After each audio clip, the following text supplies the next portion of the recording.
اس وقت کے وزیر اعلیٰ پنجاب مشرف کے اشاروں پر چودھری پرویز الہی پنجاب یونیورسٹی میں یہ کھیل کروا رہے تھے۔ وقت کا دھارا کیسے پلٹتا ہے۔ عمران خان کو گریبان سے پکڑنے والے آج عمران خان کے پنجاب میں ساتھی ہیں، اور وہ وزیر اعلیٰ جو ان کے اریسٹ میں ملوث تھے وہ ان کے بغیر چلنے سے قاصر ہیں، اور ان کی شہرت عمران خان کے ساتھ جڑ چکی ہے۔ اسی سال کے انہی دنوں کی بات ہے، وکلا تحریک اپنے عروج پر تھی اور عمران خان چیف جسٹس افتخار چودھری کی بحالی کے لیے وکلا برادری کے ساتھ شانہ بشانہ کھڑے تھے، اور وہ چاہتے تھے کہ آئین کی بحالی ہو، ایمرجنسی ختم ہو اور پاکستان اپنی روح کے مطابق نئے انتخابات کروائے، اور یہ مطالبہ لے کر عمران خان آگے بڑھنا شروع ہو گئے۔ 27 دسمبر 2007 بے نظیر بھٹو کی اسیسینیشن سب سے بڑا واقعہ بن کر اس سال کے خاتمے کی طرف بڑھ رہا تھا۔ عمران خان بھی دیگر سیاسی لیڈرز اور پاکستانی قوم کی طرح شدید غم میں مبتلا ہو گئے، اور انہوں نے ٹرانسپیرنٹ انویسٹیگیشنز کا مطالبہ کیا۔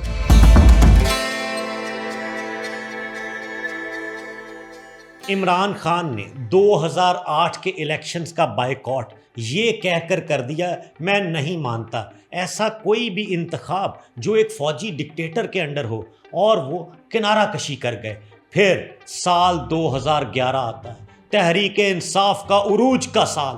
یہاں سے اس نے اپنی جگہ دوبارہ منتخب کی، لوگوں کے گھروں سے لے کر لوگوں کے دماغ اور دلوں کو کیپچر کرنا شروع ہو گیا۔ اکتوبر 2011 مینار پاکستان کا میدان بھر چکا تھا، ہر طرف تحریک انصاف کے ترانے بج رہے تھے، جھنڈے لہرا رہے تھے، اور ہر ایج گروپ کے لوگ اس پروسیشن کا اور اس جلسے کا حصہ بن چکے تھے۔ ہر طرف تحریک انصاف تھی۔ لاہور اس وقت شریف برادران کے ہاتھوں سے نکل رہا تھا۔ عمران خان اس شام کو یہ سمجھ چکے تھے کہ یہ کہانی اور ٹیبل ٹرن ہو چکے ہیں، آج سے عوامی راج شروع ہونے کو ہے۔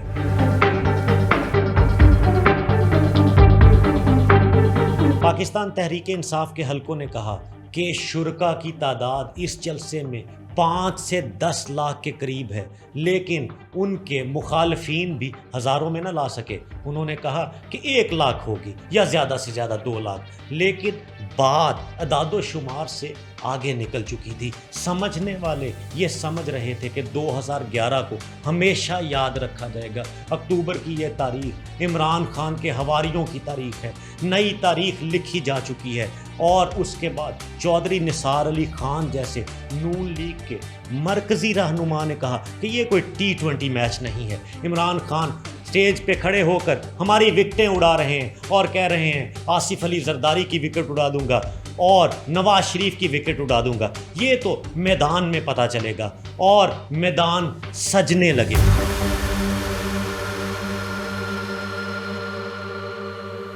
اس جلسے نے پاکستان کے پولیٹیکل ڈائنامکس پر گہرا اثر ڈالا اور جلسوں کا ٹرینڈ ہی بدل کے رکھ دیا۔ اب جلسوں میں ترانے بجتے تھے اور گلوں میں پی ٹی آئی کے جھنڈے ڈالے جاتے تھے، اور اس کے علاوہ ہر طرف فلیگز ہی فلیگز ہوتے تھے۔ جلسوں میں موبائل کی ٹارچ لائٹس آن کر کے ترانوں پہ لہرایا جاتا تھا۔ عمران خان کے یہ ٹرینڈز دوسری سیاسی جماعتوں کی بھی ضرورت بننے لگے۔ یہ جلسے فیسٹیولز میں بدل چکے تھے۔ ٹوپیاں، مفلر، بیجز، جھنڈیاں، جھنڈے، ایوری تھنگ، سب کچھ بدل چکا تھا، اور یہ ٹرینڈز وقت کی ضرورت بن گیا تھا۔ لوگ اب تفریح کے لیے بھی جلسوں کا حصہ بننے لگے۔ پی ٹی آئی اس ٹرینڈ کو لیڈ کر رہی تھی، ادھر سے سوشل میڈیا اپنا زور پکڑ رہا تھا، اور ہر طرف سے خان کو پذیرائی ملنے لگی۔ پاکستان پیپلز پارٹی اور مسلم لیگ کی آپسی رسا کشی کا تمام فائدہ اب پی ٹی آئی اٹھانے لگی۔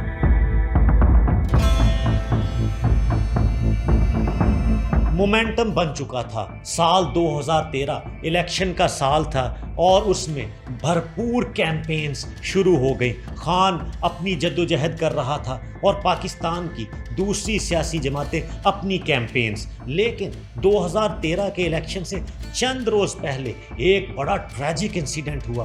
اس شام انہیں غالب مارکیٹ لاہور میں جلسہ کرنا تھا۔ عمران خان اپنے گارڈ سمیت 15 فٹ کی اونچائی سے نیچے گرے اور انہیں فوری طور پر گلبرگ کے ایک ہاسپٹل میں فرسٹ ایڈ دی گئی، جس کے بعد انہیں شوکت خانم منتقل کر دیا گیا۔ وہاں پہ ان کی MRI ہوئی، جس سے اندازہ لگایا گیا کہ اس زخم کی گہرائی تقریباً 6 انچ تک ہے۔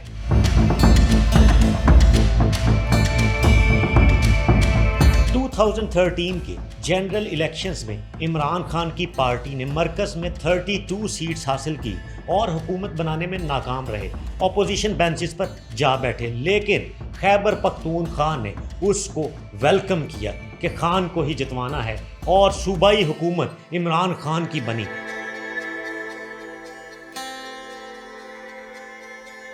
عمران خان نے پورے 4 سال دھاندلی کا وہ شور مچایا، ایسا ڈھنڈورا پیٹا کہ مخالفین نے کان پکڑ لیے۔ کبھی 2 حلقوں کے کھولنے کی بات کرتا ہے تو کبھی 4 کی، عدالتوں میں پرسیو کر رہے تھے۔ عمران خان نے مبینہ دھاندلی کے الزامات میں اس حد تک اضافہ کر دیا کہ 4 حلقوں کی بات زبان زد عام ہو گئی۔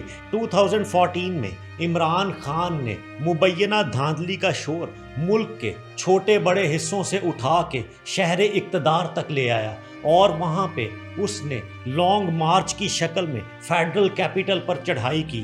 وہاں پہ کنٹینر سجا، ملکی تاریخ کا سب سے لمبا سٹ ان دھرنا 126 دن تک چلتا رہا۔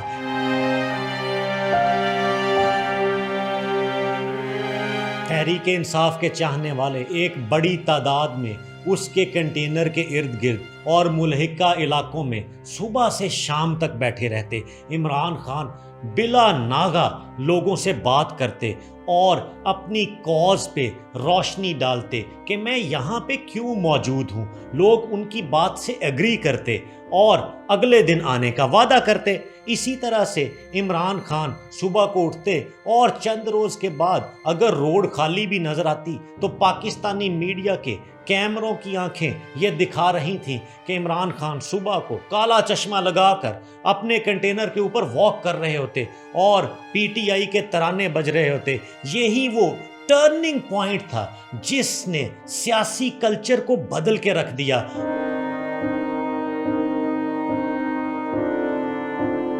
اسی دھرنے میں بہت سارے ٹرینڈز نے جنم لیا۔ جس نے بھی PTI میں شامل ہونا ہوتا، عمران خان اس کے گلے میں PTI کا جھنڈا یا PTI کے جھنڈے نما مفلر کو ڈالا کرتے، اور جو بعد میں بہت ساری سیاسی جماعتوں نے اس سٹائل کو بھی کاپی کیا۔ عمران خان اپنی تقریر کے دوران لمبے پازز لیتے تو وہاں سے DJ میوزک بجاتا اور وہ اس کو دوبارہ سے مجمع کو ریچارج کر دیتا۔ یہ پہلے جلسوں میں نہیں ہوا کرتا تھا۔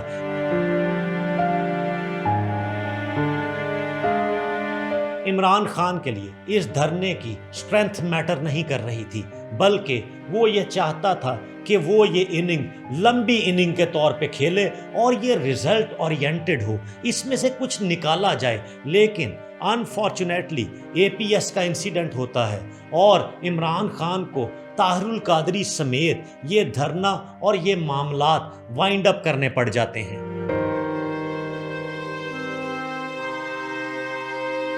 پارٹی کے اس وقت کے صدر سینئر سیاستدان مخدوم جاوید ہاشمی نے عمران خان پر یہ الزام عائد کیا کہ وہ غیر سیاسی قوتوں اور اسکرپٹ رائٹرز کے پلان کے مطابق چل رہا ہے، میں اس کے ساتھ کام نہیں کر سکتا۔ اور اسی طرح سے انہوں نے یہ بھی کہا کہ پارٹی کے بہت سے لوگ اس بات پر قائل نہیں ہیں کہ پنجاب میں میسو لیول پر ریگنگ ہوئی ہے۔